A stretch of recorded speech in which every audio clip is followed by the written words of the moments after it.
All right, so CEO Miyasato, you will report for us today. Chair Adams, Supervisors, this morning I'm going to hand this presentation over to our Santa Barbara County Fire Chief Eric Peterson, who is in Santa Barbara. As you know, on Wednesday is the last day of our budget workshops. As we were wrapping up, a fire erupted known as the Sherpa Fire. And in Santa Barbara today with Chief Peterson is CAL FIRE Unit Chief Scott Albert, Los Padres Forest Supervisor Robert Baird, and the Type 1 Federal Incident Commander Robert Opplinger, our Interim Director of OEM Bob Troy, and our Ag Commissioner Kathy Fisher are also available for questions. So I'm going to hand this over to Fire Chief Peterson. Chief Peterson. Well, thank you, CEO Miyasato. Thank you, Chair Adam, and board members for the opportunity to update you on this fire this morning. As Mona said, I'm here with my partners in Unified Command, Scott Jalbert with CAL FIRE, Forest Supervisor Robert Baird, and we have Rocky Opplinger, our incident commander for the last couple of days. I wanted to say that the term Unified Command really means a lot, and a command team should be unified. There should be a lot of communication that's really good, a lot of cohesion, a lot of trust, and I want to tell you, all of those things have been very evident in this group, in this management team that we've been working with for the last few days. Every once in a while, lightning strikes, and you end up with a perfect team. I really feel like that's happened with me on this fire. I'm very grateful for it. I'd like to introduce first my counterpart from San Luis Obispo and CAL FIRE, Scott Jalbert, Chief Scott Jalbert.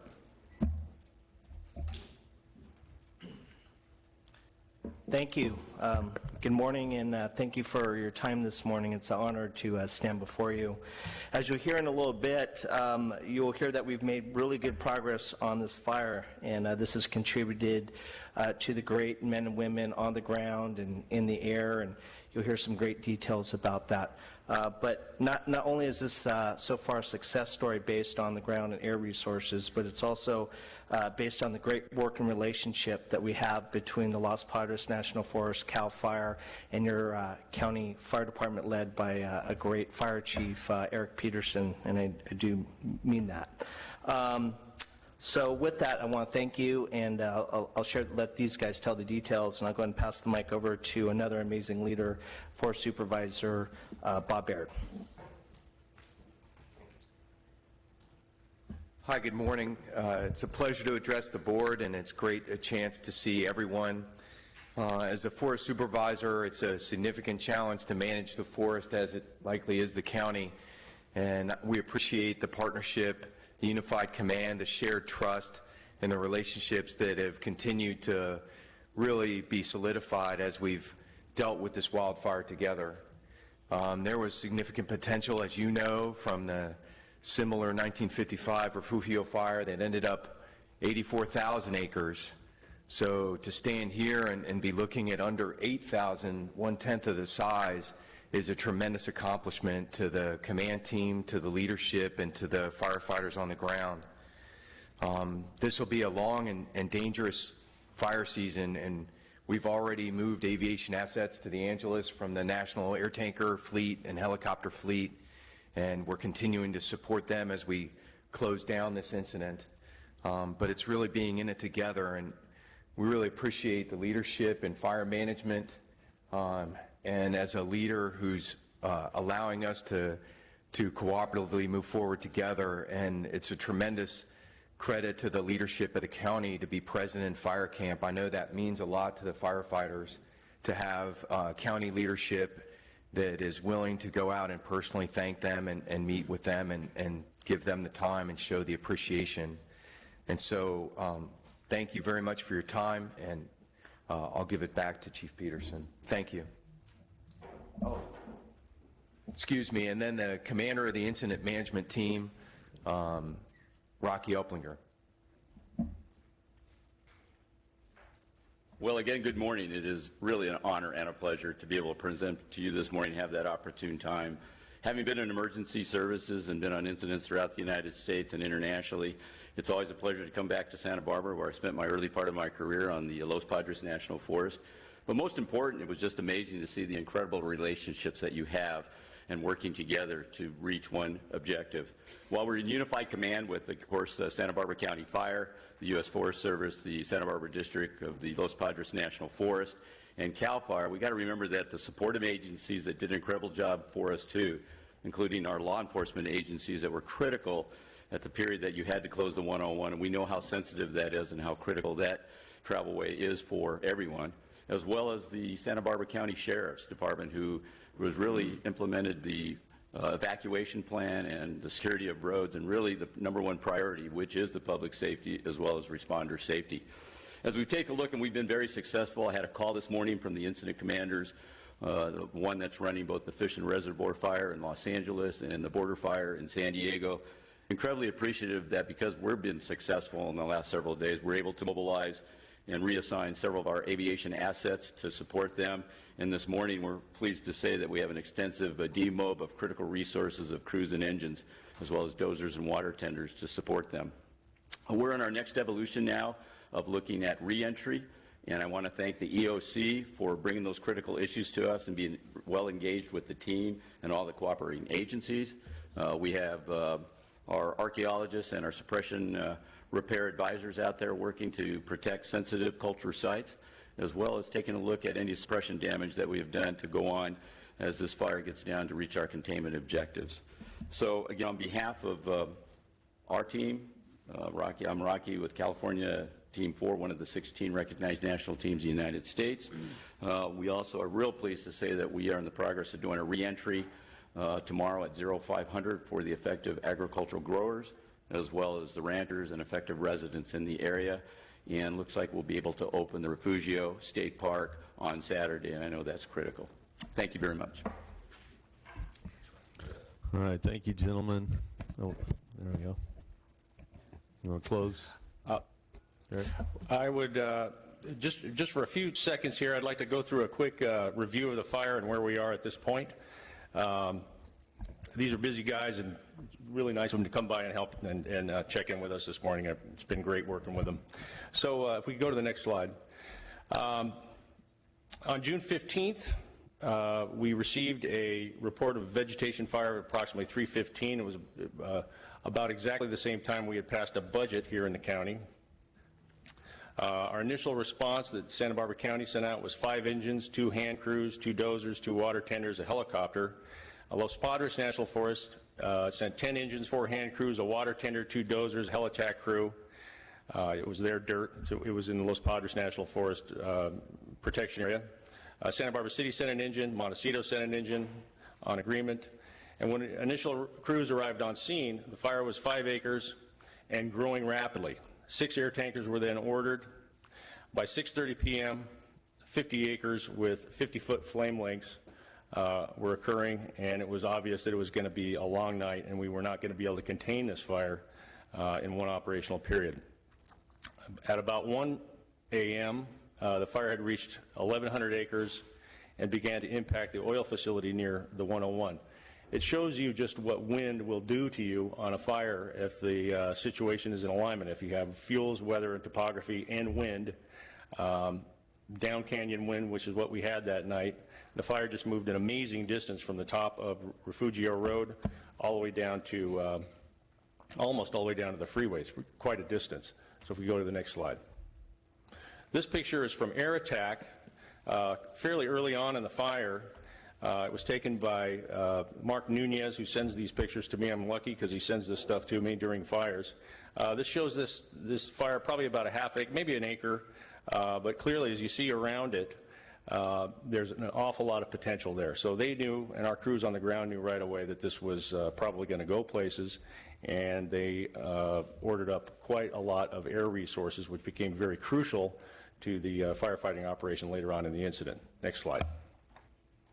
And this just shows what happened not very long later, just about 8 hours. And this shows the fire impacting the oil facility down there below. We were fortunate enough to be able to get some engine companies in there early in the incident, and they were able to kind of run around and run interference and keep the flames from impacting the facility too much. My understanding is there's no major damage down there. Next slide. So I want to talk about where we are currently. As of today, the fire is stabilized at 7,969 acres. I was just told that we are at 70% containment, and we have 3,178 personnel. Cost is over $12.3 million. We've had one structure lost. I still haven't figured out what kind of a structure that was. I've heard it was an outbuilding. Unfortunately, the water system at El Capitan was lost, and that's going to take some time to rebuild. It's unfortunate. There was some damage to agricultural interests. The undersheriff and myself were able to fly over the incident yesterday, and I did notice that there was the fire had taken some avocado trees and some other interests. But overall, I think we've done a very good job of protecting agricultural assets. Kathy Fisher, I want to just say, has been out there and very visible, and she's been a very good advocate for the agricultural community, and my understanding is the ranchers are happy with the way this thing has gone. Over $4 million in aviation has been spent. I'm sure that number's grown by now. This is an old slide. And over 1.1 million gallons of retardant dropped. I'm told by my friends in the Forest Service that is a record. That's a lot of fire retardant dropped on this fire, and it made an impact. I'm happy to report forward progress, as Rocky noted, has been largely halted. Next slide. I threw this slide in here because it illustrates how big of an impact on a budget of a fire air support means. What air support can do to your fire from a budgetary standpoint. That big red piece of the pie there is all air. This is a Forest Service slide, so I don't have a lot of details about the other numbers around here, but I threw it in there just to point out that aircraft can't put your fire out, but they are certainly going to help. And we've been very fortunate to have a good relationship with the Forest Service recently. You'll remember from the Gibraltar fire, the armada of air support that came in to support that incident. I suspect on that one, that pie chart would have been a lot bigger. I just want to throw out there that the Forest Service is having a difficult time budgetarily supporting some of these fire incidents. And at some point, this is not the time, but at some point I'd like to talk to all of you about how we can help our friends in the Forest Service at the federal level better support these incidents. This aircraft number is big. It's $4 million. It's almost half the fire, but it's worth every penny. Next slide. This is another shot from air attack, and this basically shows the north and eastern edge of the fire looking down towards the ocean. You can see the fire has progressed up to that ridge. There's a big long line of retardant that's been dropped up there, and to the left of the screen there you see the northeast corner of the fire. So the idea there was to hook that corner and work that retardant line all the way back down towards the freeway, and it was very successful, and it allowed our crews and ground support people to get in there and actually mop this thing up. That hot spot in the middle there was being worked on when we flew over it yesterday, and I think most of that's been picked up now. Next slide. This is a picture I threw in there just because it's pretty unique. You don't often see a Type 1 helicopter dropping on the freeway on the 101. It's just a great shot. It was picking up a spot that had gone over the freeway and was getting ready to run down to the campground. Next shot.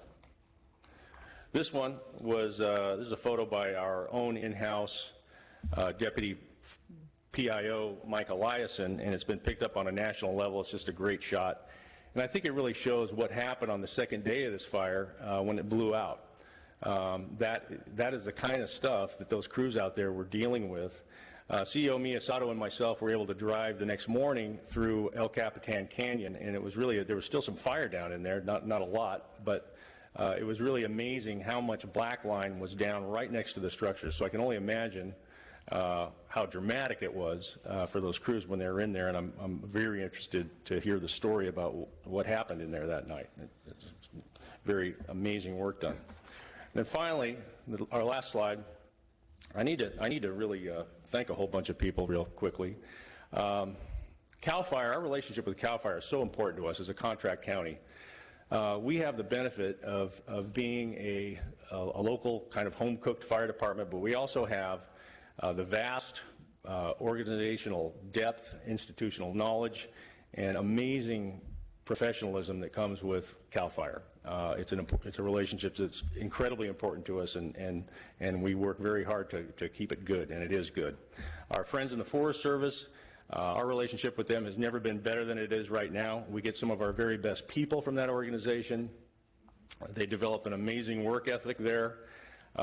Because of our daily interaction with them, we've developed a really good relationship, and that's also incredibly important to us, and it showed on this fire. I want to thank our op area partners, Santa Barbara City, Montecito, Carp Summerlin, Santa Maria, Vandenberg, and Lompoc.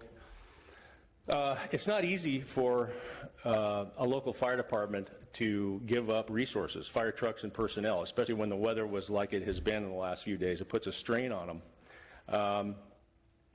We had a conference call early in the fire with all the fire chiefs, and I asked if do any of you people, do you chiefs need your equipment back? And everybody said keep it as long as you need it. And they were very giving of their resources, and I'm highly appreciative of that. They stepped right up to the plate. Pat McElroy is a really good friend of mine, and he's been around. It's been good to have him around to talk to on the phone, bounce things off of. I've also appreciated that. I need to thank the Sheriff's Department, the CHP. Law enforcement never gets the kudos that they deserve in these big incidents. They do what is really one of the most difficult jobs, and that's evacuating people out of their homes, shutting roads down, shutting driveways down, not letting people back into their homes, and it's not a very fun job, I think. I've never had to do it, but I don't think they get enough credit, and I want to make sure that they know that we do appreciate them. I appreciate them, my organization, all of us appreciate them. We could not do this with the good work, without the good work that they do. Our Sheriff's Department has amazingly good people working there, and unfortunately with our history, they are a world-class evacuation organization. Nobody does it better than them. The Office of Emergency Management and the EOC has done an amazing job in this fire. Everything really came together. There's been so much training that's happened, and the information flow from the ICP back to the EOC. They were a constant presence at all of the briefings, and the information that came out of the incident was accurate, it was timely, it was excellent. It fed the public when the public wanted information. Rob Lewin, Bob Troy, Terry Mausnisich, and of course Mona put in incredibly long hours. There's people in this room right now that I was told. Tom Alvarez was in there at 10 o'clock when I was in there last night. If anybody up there looks tired, it's probably because they've been working in the EOC. So we really need to appreciate the hard work that's been done, and all of the coordination and planning that's been, training that's been happening. It's really paid off. Public Health, Takashi Wada has been there feeding the public information. APCD, Aaron Arlen-Janae has been there. Enforce, Red Cross, Jim McGee and all of his people. I've been in good contact with them. Red Cross is, of course, an amazing organization. We have a great relationship with them. Equine Evac, and there's some other nonprofits out there that have been very visible, and I apologize if I've forgotten any of them, but we appreciate their good work. The Board of Supervisors, it means a lot to the people out in the field, my fire department and the people that work there, to know that the elected officials are behind them, and they know you have been behind them. You've been very supportive, and it means an awful lot, so I thank you for that. And finally, my Santa Barbara County firefighters, I'm always proud of them, but this has been a heavy lift. There's only 200 of us in uniform, and 110 of them were out there on that fire from the very beginning of this thing. It's not easy to support that. There are a lot of people that worked long hours, and particularly in the initial attack, 36 to 40 hours without a break, and the reason they didn't take a break is because there was too much fire out there to take a break. They didn't complain, they worked hard, and I'm super proud of them. So with that, I can answer any questions you have, but I thank you very much for your time.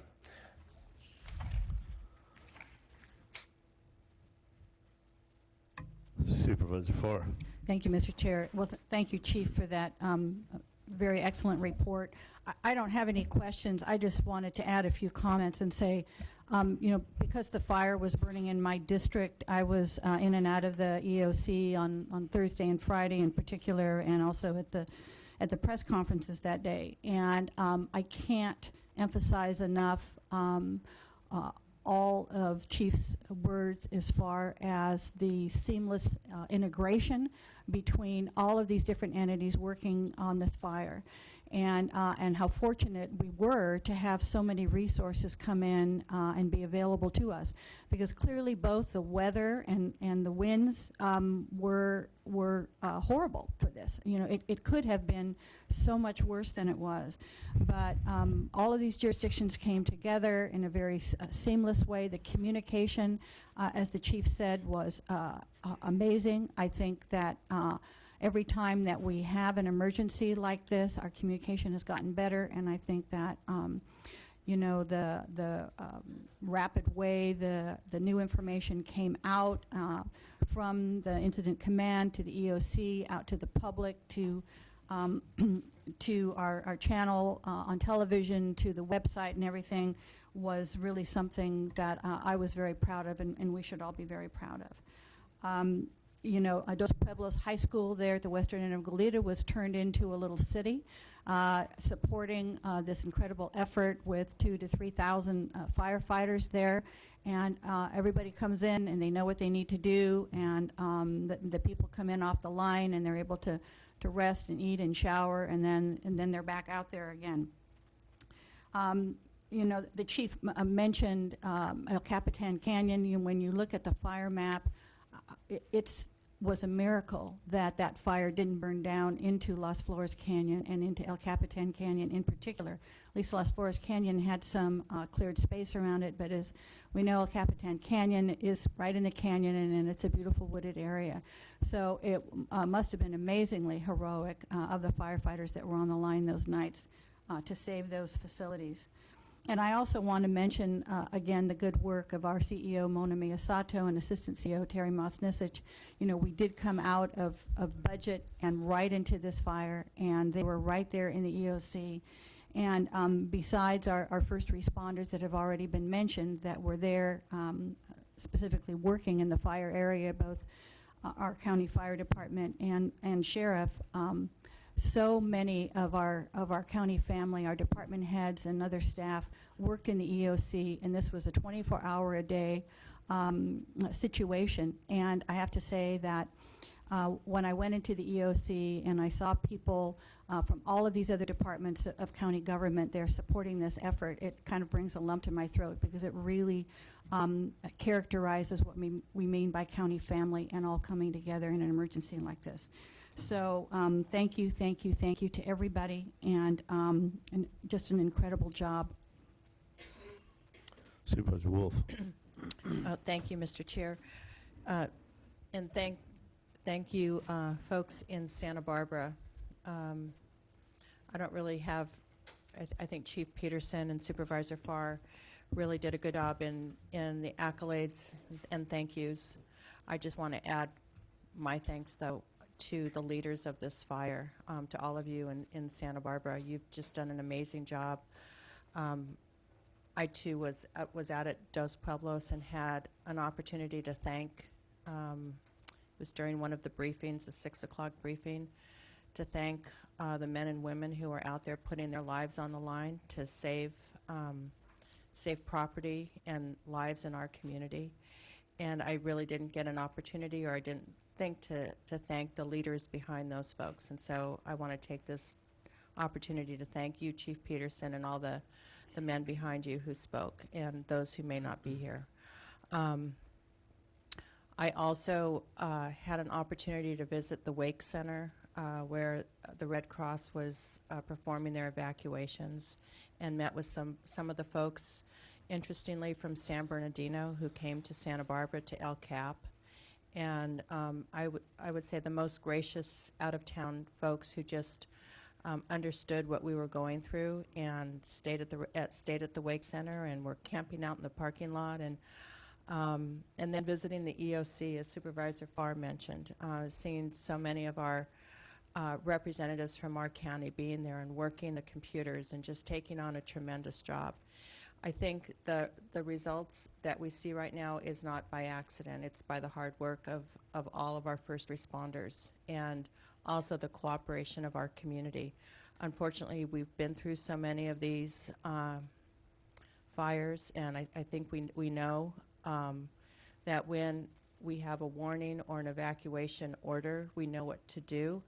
and that should definitely make it easier. As Chief Peterson said, there shouldn't be any issue with our Sheriff's Department. People should heed the orders and move out when the orders are given. And I do, I think all of us look to the back country. We when the winds kick up, there's this little sense of fear that we all have. But I think we should all feel reassured that we've got some great folks behind us. And we as a community have to make sure that we listen to the orders that are given. And it's just, for safety's sake. And let's all be safe as we move forward. Thanks, Chief Peterson. Thank you. Okay. Before I leave, I think I missed a couple of things. Bob Troy wanted to, am I correct? You good? Bob Troy had a couple of blanks that I didn't fill in, so bear with us just 1 second. Good morning, Chair Adam and members of the board. There's not much else I can say that hasn't already been said, except to also underscore and echo all the great cooperation from all of the county departments that serve in the EOC, as well as all of our local, state, and federal partners involved in this response. The EOC has been activated around the clock and will continue to be. We're not done with this incident yet. A lot of hard work remains, but we are committed to making sure that we complete this incident responsibly and thoroughly, and that we conduct an after-action report to identify all the things that went well and identify ways that we can build upon this great process and do even better in the future. Two quick things that I would like to point out, though. Good performance does not come accidentally. It becomes part of training and exercise. So two quick issues I'd like to point out. The EOC held a full-scale exercise on June the 2nd with all the different county departments participating, as well as our local and regional partners. That was immediately beneficial to the activation that came then 13 days later. I'd also like to point out that on May 23rd, the county was very pleased to host in the EOC a pre-fire season fire and evacuation meeting with all of the agencies that you've just heard mentioned here today. All of that leadership was there in the same room. So the fire agencies, but also the Sheriff's Office and CHP, Public Health, Animal Services, everybody that has an active role in fire and evacuation was present at that meeting. And so when this incident occurred on the 13th, nobody had met each other for the first time. Nobody was unaware of everybody's respective plans and authorities and protocols. It's not an accident. It's a best practice, and we remain committed to improving upon that. Thank you. All right, thank you. Well, for myself, probably Mr. Peterson's making his way back up, I'm thinking. I just want to make sure that nobody from top to bottom at the fire department takes my personal absence as a lack of support or appreciation for anything that they've done. In my past history, I've been involved in certain things that when management comes and gets involved, things get jacked up, and nobody needs me there because I can't contribute to the effort. And I know you guys are very professional and you know what you're doing, and I should stay the hell out of your way until almost the end, because I'm just curious, not because I'm going to try and come and second guess anybody, but just because I'm curious as to how it went and how it looks now and how it's getting wrapped up. So I look forward to a tour one of these days when it's at an appropriate time when I'm not a distraction. And I thank you all, top to bottom, for everything that you've done there.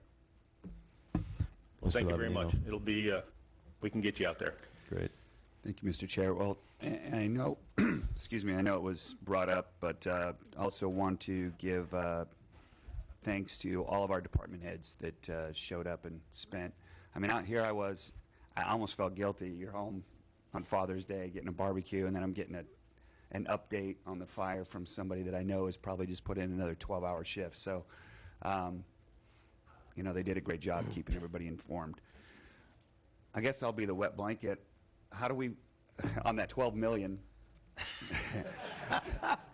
it's not us. It's okay, not so us. Okay. That's music to all of us. Yeah, I like hearing that. All right, thanks. Supervisor Carball. Thank you, Mr. Chair. Well, on Thursday last week, I was in Cuyama celebrating the opening of our pool. And actually, on the way back, the 101 became closed, so we had to come down to 154. But as I made my way back, I did go to the ELC Center about 10 o'clock at night, actually. And it was just great to see our staff doing their job, everybody coming together. And just wanted to extend my kudos and appreciation to our firefighters, our county staff that participated in the ELC Center, our sheriffs and law enforcement.